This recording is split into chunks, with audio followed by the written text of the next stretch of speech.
Hey guys, Redbeard here. Well, I've been getting a lot of requests on trekking poles, if I use them, and if I do, what kind of trekking poles I use.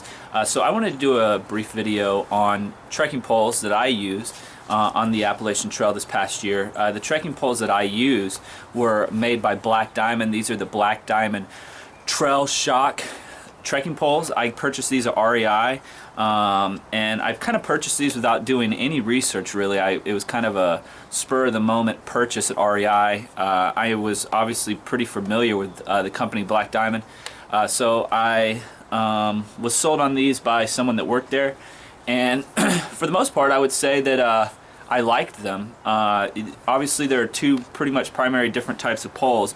You've got aluminum based trekking poles and carbon fiber based trekking poles, and I went with a little bit heavier duty trekking poles with the aluminum ones. And the reason I did this is because I knew that my tent, I would be using my trekking poles to pitch my tent. So if something was to happen to my trekking pole, like if it was to break or snap, then my tent would be useless as well until I was able to get that fixed. So I wanted to go with a trekking pole that would give me, that was a little bit more heavy duty, that I didn't have to worry about if I fell or if I lost my balance and had to put all my weight on one of the poles. I had read a lot about the carbon fiber poles, that they could snap or they could break or bend. So I really just wanted something that was more strong and heavy duty. So that's one of the reasons I went with the aluminum trekking poles. So I've also got another pair of trekking poles here, Leki trekking poles. These are the ones I'm going to be using on the Pacific Crest Trail, and I'll tell you why I made the switch and why I went with these poles over another pair of Black Diamonds in just a minute. But just to go over these poles real quick, some of the things that I really liked about it, it does have a trail shock. All that really is this kind of little rubber right here. When you push down on it, obviously it takes some of the absorption of the pole hitting the ground, and I think it has a mechanism on the inside of the pole as well. So that's pretty nice. Also, the little wrist straps here are thicker and a little bit more heavy duty than the ones that I have on my Leki poles. So I do like these. They were pretty comfortable and they held up really well. One of the things that these poles do that the Lekis don't is it has a right and a left pole. It's actually marked on there, and I think it has to do with the contour of the grip. Actually, I mean, it looks pretty similar, so I'm not really sure why they do that. Probably just so you can continuously use them on, one or the other hand. I like the speed lock.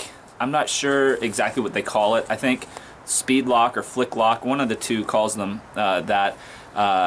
It's pretty easy to open this and slide it. I really do like this. There are other types of poles that kind of have the twist, and I think those are great, but I've used those types of poles before as well. But these, in my opinion, are a little bit easier just to quickly adjust your poles if you need to. One of the downsides is it can get a little bit loose, and so I didn't notice this happening until really the end of my hike up in Maine, where you have to tighten the screw right here to keep it from kind of sliding. So just make sure you bring a little screwdriver for that. But like I said, I didn't have any issues with it getting loose until over 2,000 miles into my hike. Some of the things about this trekking pole, these do weigh 21 ounces or 1.5 pounds, the Black Diamonds. So they are a little bit heavier than the Lekis here, which are also aluminum poles as well. The Lekis check in at 18.1 ounces or 1.1 pounds. So they're a little bit lighter. Also, these collapse down, the Black Diamonds collapse down an inch shorter than the Lekis, so there's not much of a difference there. And these do they do stretch out longer than the Lekis by a couple inches. These stretch out to 55 inches and the Lekis 53. So honestly, they're pretty similar when it comes to that. Now, the main reason I made the switch to the Leki poles has to do completely with the warranty and the customer service that I received with these poles. These poles, in Maine, I did bend the shaft, the bottom shaft here. I bent it, and I don't have that with me here, but it just bent right in the middle. It wasn't bad enough that I couldn't use the pole or that I couldn't use it to pitch my tent, but I couldn't close it all the way. I could only close it to about right there, so it was much longer. I contacted Black Diamond after I finished my hike and told them what happened, and I really had to hassle them just to send me piece, and I checked their warranty. It really isn't that good. It's a year, and I had these poles for less than a year, but still they did not want to work with me. They did not want to send me the replaceable part, even though it was covered under the warranty. I really had to hassle them, and then when I did receive the parts, they didn't even send me the correct part. So I was pretty upset and disappointed with the customer service, and I had always heard that Black Diamond had good customer service, so I definitely did not receive good customer service. So what that caused me to do was to look onto the market and find a pole that would have a better warranty. Obviously, Leki is probably the top most popular trekking pole that I saw on the trail. They, hands down, the most popular poles. They are a little bit more expensive, but when I started to research this pole, the thing I love so much about it is that if you go with the non-carbon fiber pole, so if you go with aluminum pole, it has a lifetime warranty on anything having to do with the shafts. If the shafts break or anything like that, lifetime warranty. I actually knew people that had bent their shafts and they received brand new pairs of trekking poles from Leki.